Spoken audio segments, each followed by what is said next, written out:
Dostoevsky once said, "Your worst sin is that you betrayed yourself for nothing." And if you've been in a situation where you said you weren't going to do something, a bad habit, or getting back with somebody who hurt you, or someone who broke your trust, or engaging in anything that you said you weren't going to do, I think that is what Dostoevsky is speaking about, which is the worst thing you can do is to say to yourself that you're going to stop doing something, or say to yourself that you are going to do something and then doing the opposite, especially when it is essentially against your best self-interest. So you're acting against your self-interest, and you know that you're acting against your self-interest. So you've basically betrayed yourself. That's what that is. And he's saying that that's the worst sin. And I think what it means, at least what I've pulled meaning from that quote, is the absolute worst thing you can do is to lie to yourself, to betray yourself, to understand that there's a problem of some kind, and then to not properly address it when the time comes, because that's the only time that it matters. Whether that is saying that you're going to save money, or you're not going to blow your money like you have been, and be better about it from a discipline standpoint.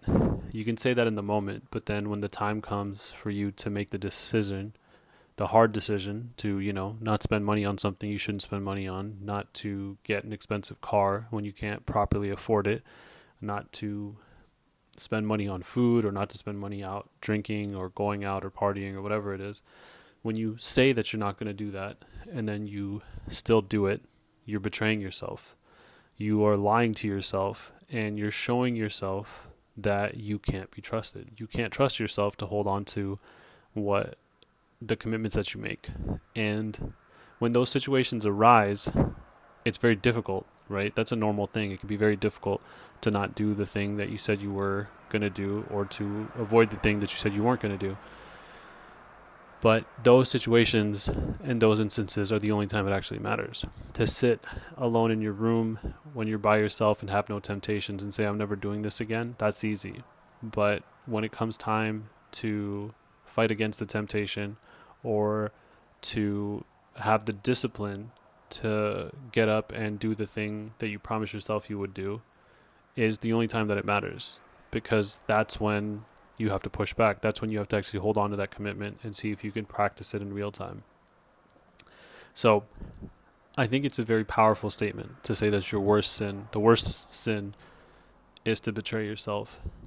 But I think it gets to the core of what it means to become better, what it means to improve your life, what it means to do the things that you say you're going to do, and to understand what it is that you want to do, and also determine if it's actually what you want. It's a very potent saying, because it kind of cuts right to your core, and it makes you think about all the times that you said you were going to do something and you didn't, all the times that you fell short. And if you look at it as a betrayal, then it becomes much more real, because if you think that if someone else betrayed me, how would I feel? You wouldn't feel good. You probably wouldn't tolerate that behavior. So why do you tolerate it from yourself? Because every time you say you're going to do something and you don't do it, or every time you have a chance to fight against a problem that you have and exercise discipline in that moment, if you give in, then you're basically telling yourself that, you can't be trusted. You're committing the worst possible sin against yourself. And if you look at all of that as a betrayal, I think it makes it much more real, because if you wouldn't tolerate betrayal from someone else, why do you tolerate it from yourself? So if you take the kind of simple things that we brush off and we say, "Oh, well, I'll start tomorrow, like I messed up today," or "I'll start later, I'll do this or that," or whatever it is. If you take those things and you stop looking at them as something small, and you start looking at them as betrayals and sinful, outside of any religious context, just look at it as a sin, as in something that you should not be doing, then it can help you turn that behavior around faster, because you're not downplaying it, you're not neutralizing it, you're not making it something small. You're making it very real, and you're showing yourself and telling yourself that this is a betrayal. So I think another good exercise is that if you find yourself in that situation, try to put it in the frame of, if someone betrayed me with the same kind of action that I'm expecting of myself, what would I do? Would I keep that person around? Maybe once or twice, depending on the size of the betrayal. But if it happened repeatedly, you probably wouldn't want that person around anymore. So, you can never escape yourself.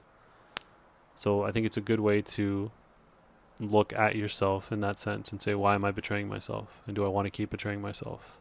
Because if you wouldn't tolerate it from somebody else, then you shouldn't tolerate it from yourself.